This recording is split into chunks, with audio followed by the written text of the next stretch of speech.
मित्रांनो, बांधकाम कामगारांच्यासाठी गृहोपयोगी वस्तूसंच योजना आणि सेफ्टी किट योजना महाराष्ट्र इमारत व इतर बांधकाम कल्याणकारी मंडळाकडून सुरू करण्यात आली आहे.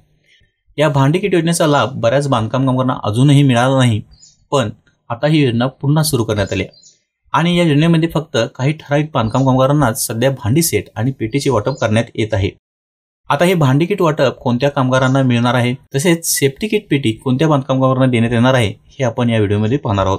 तर मित्रांनो, नुकताच एप्रिल महिन्यामध्ये बांधकाम कामगारांच्यासाठी भांडी किट योजना पुन्हा सुरू करण्यात आली आहे, तसेच पेटी वाटप सुद्धा पुन्हा सुरू करण्यात आले.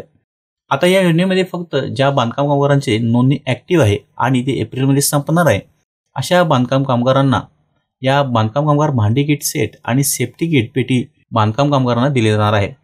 आणि राहिलेले जे इतर बांधकाम कामगार आहेत, त्या बांधकाम कामगारांना एप्रिल नंतर भांडी किट आणि सेफ्टी किट देण्यात येणार आहे. भांडी किट सेफ्टी किटसाठी तुम्ही तुमच्या जवळच्या जिल्हा वाटप ठिकाणी चौकशी करून हे किट मिळवू शकता. तसेच मित्रांनो, जर तुमचे एप्रिल महिन्यात रजिस्ट्रेशन संपणार असेल तर तुम्ही लवकरात लवकर भांडी किट योजना आणि सेफ्टी किट योजनेचा लाभ घ्या.